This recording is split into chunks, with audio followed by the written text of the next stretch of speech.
Hello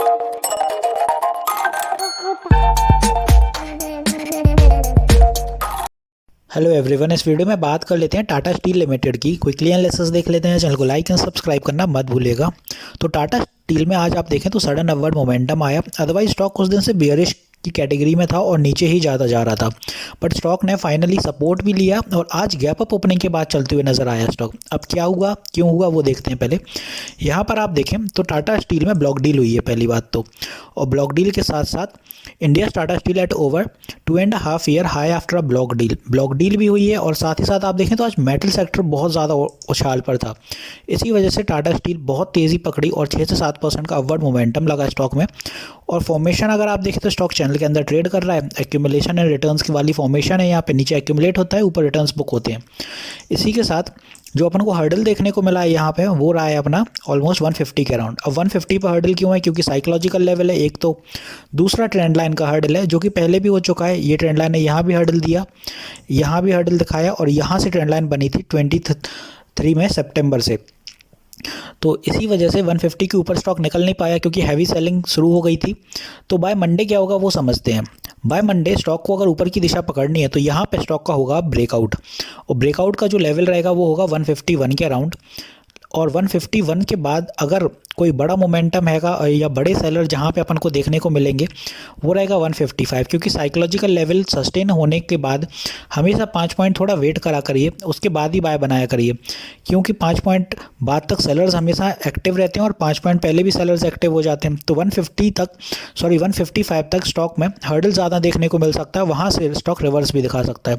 तो कुछ ऐसी सी फॉर्मेशन रहेगी आपकी, ऊपर की दिशा पकड़ेगा, 151 ब्रेकआउट लेवल होगा, 155 पे हर्डल ज़्यादा फेस होगा। तो यहाँ से या तो पुलबैक बनाएगा या रिटेस्टिंग। तो पुलबैक अगर रिटेस्टिंग सक्सेसफुल नहीं होती है तो पुलबैक बनाएगा, तो पुलबैक पे एंट्री ले सकते हैं आप, और ऊपर की दिशा फिर पकड़ेगा स्टॉक। तो 155 सस्टेन हो जाने दीजिए नई बाइंग के लिए, जो भी नए बायर्स हैं बाय करना चाहते हैं। 155 सस्टेन होने के बाद फिर आपके टारगेट अच्छे निकल के आएंगे और स्टॉक फिर आने वाले दिनों में 160 एंड 165 तक भी जाएगा। बड़ी मूव्स मत रखिएगा। टाटा स्टील में 5 पॉइंट सफिशियंट है, क्योंकि टाटा स्टील में इतने ही आप देखें, अगर कैंडल्स इतनी सारी दिख रही हैं आपको, सारी कैंडल्स में बड़े मूव हटा दीजिए आप। ये सडन मोमेंटम रहता है कभी कभी जब वॉल्यूम स्पर्ट होता है। अदरवाइज आप नॉर्मल कैंडल्स देखें तो स्टॉक में 2 से 3% का ही मूव रहता है। इसीलिए बोल रहा हूँ 5 पॉइंट सफिशियंट है, क्योंकि 5 पॉइंट में अगर आप यहाँ से इतना कैप्चर करते हैं तो 3 साढ़े 3 का मूव रहता है टाटा स्टील में पर डे, इतना आपका कैप्चर रहेगा। तो ये हुई ऊपर की दिशा की बात। फिलहाल 165 तक के टारगेट रखेंगे। तो ये हो गए अपने एज अ पूरे रेजिस्टेंस। बात करें सपोर्ट कहाँ होगा स्टॉक में, तो सपोर्ट अगर यहाँ से फॉलिंग दिखाता है या पुल बैक आता है तो यहाँ से 2 चीज़ें हो सकती हैं। एक तो मैंने आपको बता दी ऊपर की दिशा कैसे पकड़ेगा। अब यहाँ स्टॉक चैनल में हैगा, यहाँ से आप देखें तो ये फॉर्मेशन जो बनती हुई नजर आई है, मैंने कहा चैनल में आता है। तो नीचे एक्यूमुलेशन, ऊपर रिटर्न्स बुक होते हैं, फिर एक्यूमुलेशन होता है। तो यहाँ से अगर रिवर्सल देता है, क्योंकि चैनल में हिट हो रहा है, ऊपर ट्रेंड लाइन का हर्डल बन गया, तो यहाँ से अगर रिवर्सल देता है तो छोटा सा हर्डल देगा, पुल बैक आएगा और फिर से कोशिश करेगा। तो यहाँ पे सडन फॉल तो नहीं आएगा, मे बी 1-2 दिन यहाँ पे हर्डल ज़रूर बनेगा ऊपर की दिशा के लिए। बट अगर 2-3 दिन नहीं निकल पाता है यहाँ स्टॉक, तो फिर धीरे धीरे करके स्टॉक पुल बैक दिखाएगा। और स्टॉक में जो वीकनेस रहेगी वो आपकी यहाँ से आएगी 143 के बाद। तो जब तक स्टॉक यहाँ पे हैगा और ब्रेकआउट नहीं देता है तब तक होल्ड करके रख सकते हैं।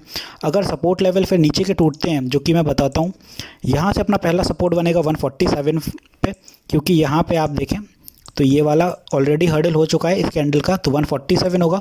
Next support in the same line will be somewhere here at around 146, और फिर छोटे छोटे अपने सपोर्ट होंगे 144 पे। इन्हीं लेवल्स पे आपको समझ में आ जाएगा कि स्टॉक किस हिसाब से नीचे जा रहा है। तो ये हुए अपने सारे सपोर्ट। तो होपफुली यहाँ मैंने सारी चीज़ें क्लियर कर दी हैं। मिलते हैं नेक्स्ट वीडियो में। This is me Shubham Yadav signing off.